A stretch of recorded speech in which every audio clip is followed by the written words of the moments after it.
Hello everyone and welcome. Today I want to talk a little bit about Monolith Soft, Breath of the Wild 2, the next mainline Zelda game to come after that, some ideas that I have and believe Nintendo will be doing, and yes, I'll be including interviews, announcements, and other things to help support my idea. Let's start off with Monolith Soft. What if Monolith Soft is working on their own original new Zelda game? Not a spin-off, remake, or even helping on Breath of the Wild 2, like they did for the first, but an actual new Zelda game. Whether it be something like Breath of the Wild 3, or something more like Ocarina of Time and Twilight Princess with a more traditional Zelda-style formula. Mainline Zelda games have been taking longer and longer, even with Nintendo originally setting out to try and develop them faster. After Majora's Mask released in 2000, Wind Waker released in 2002, giving the entire game from the ground up only 2 years to be developed. And yes, which is why it was rushed and had dungeons or other areas cut from the final game, as Nintendo states they didn't have the time to fix the issues they felt those areas or dungeons had, which from what they say just took too long and took the player out of the game.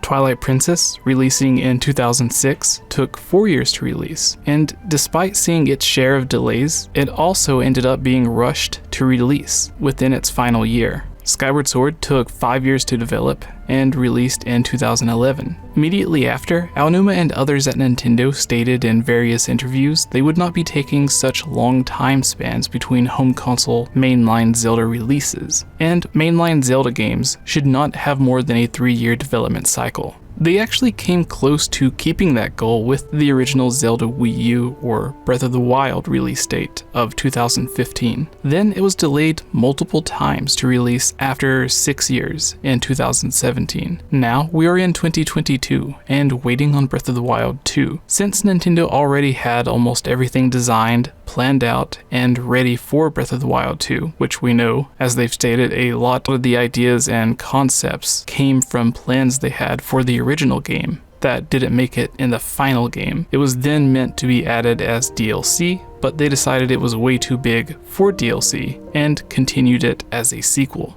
Unlike with the original, the main overworld is already designed, most of the character models, even the physics engine, which they stated was the cause for the longest delays. All of it is ready to go. To put it simply, the sequel isn't being developed completely from the ground up. So you would imagine with that big boost to begin development, the sequel would take 2 to 3 years. Majora's Mask took a year. The entirety of Wind Waker took 2 years. However, the sequel has been in development almost just as long as the original, despite most of everything being already planned out and ready to start. Nintendo is very aware the Zelda series is more popular than it has ever been, with new spin-offs or crossovers outselling previous popular mainline Zelda games. Not to mention Breath of the Wild selling around 3 or more times as many copies as the previous best-selling Zelda game, Twilight Princess. Being able to keep that popularity and success going,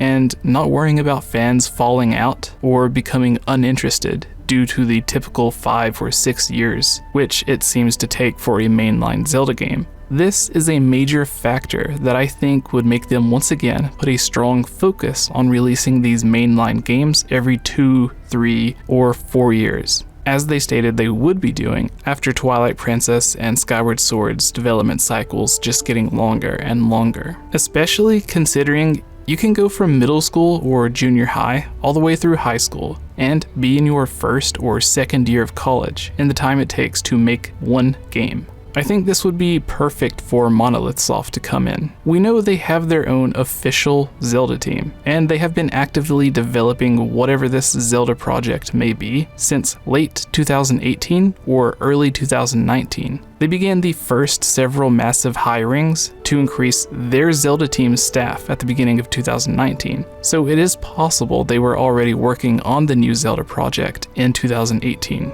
Why Monolith Soft though? Most people know that a large part of Monolith Soft's team helped on Breath of the Wild, and they are also behind the Xenoblade series. However, a lot of people don't know they have also helped out a lot on multiple Zelda games, such as Skyward Sword and A Link Between Worlds, as well as the Smash Bros. Series, Final Fantasy, Pikmin, Animal Crossing, Splatoon, and other games. So they have a lot of experience in action adventures and RPG games, as well as experience partnering directly with Nintendo and the official Zelda team for over 12 or 13 years now, longer than even Grezzo, who are behind most of Nintendo's Zelda remasters and remakes, and who we typically think of as Nintendo's second Zelda team. So yes, out of any development team, they would understand how to make a Zelda game perfectly, especially since Aonuma, as the series producer, would still be directly in charge of the game and development process. Many believe they are simply helping again with Breath of the Wild 2,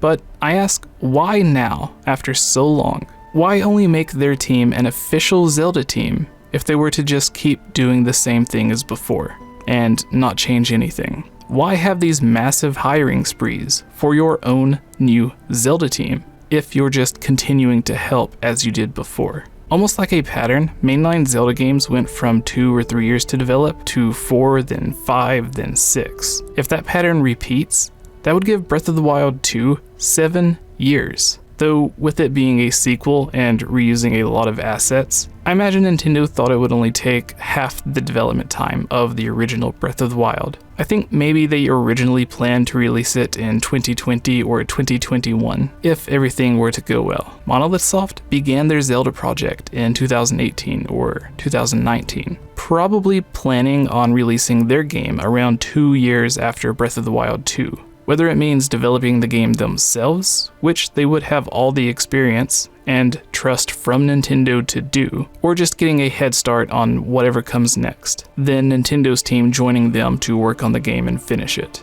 after Breath of the Wild 2 releases, which would still make sense if planned for a release 2 to 3 years after. Whether it be another Breath of the Wild connected Zelda game, which would be the correct business decision to make, as since Breath of the Wild had a crazy amount of hype, won countless awards, was voted one of the best games of all time, Breath of the Wild 2 instantly becoming even more hyped, and even the spin-off crossover game, Age of Clams, outsold most mainline Zelda games, so it would make all the sense in the world to continue down that path. Would you want this though? Or an entirely new Zelda game?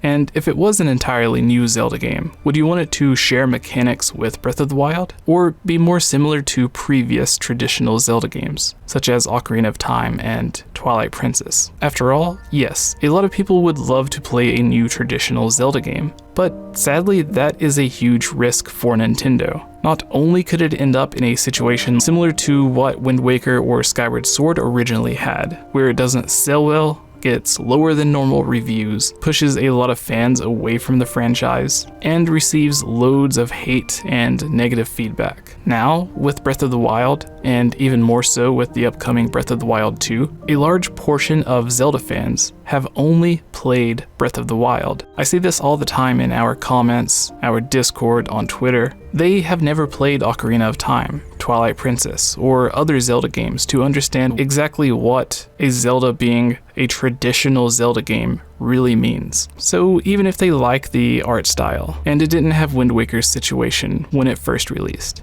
and the controls had absolutely no complaints like with Skyward Sword, they could simply not like the concept of going from dungeon to dungeon in a specific order, and receiving dungeon weapons or items that may have limited or specific uses. Unlike Breath of the Wild, where you can go anywhere and almost any item or weapon can be used at any time and in any area. So while I don't know which Zelda game Monolith Soft would be working on, I would be happy with either. But I do think this is the way Nintendo and Monolith Soft are going in order to shorten the development time of mainline Zelda games, as they have previously stated they would do, and why I don't think Monolith Soft are simply helping again on Breath of the Wild 2. But again, let me know all of your thoughts on all of this, and if you would like for us to discuss it even more on our Zelda podcast, the Hylian Gamescast. Also coming up, our friends Sean and Joe, who play Revali, Tiba, Daruk, Yunobo, and the Great Deku Tree in Breath of the Wild and Age of Calamity, will be joining us for a best of 10 match in Super Smash Bros. Ultimate.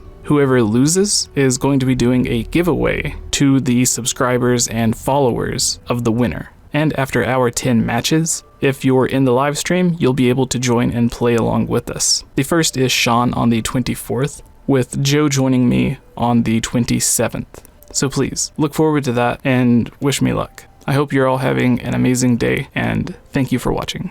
We have a few new Patreon supporters that I would like to give a thank you to. If you would like your own shout out, then head over to patreon.com/GameOverJesse, where you can receive a ton of different rewards while helping us out. Those of you who are just donating a single $1, that really does help more than you would think. Thank you Monica Spath, NORNARB, Shadow to Us, SOBERX, 𝗓𝗛𝗄, NATSU, Rusty Caulfield, Zoe M, Candy, David Guthman, Ashton Wren, BKRS7, Blargnar, Chad Costin, Gus Calvo, Henry, Jesse Birch, Jesse Wood, Jon Snow, Larulian Sheep, Lovable Christie, Mr. Monocled Metroid, Super NX64, and ZAIN.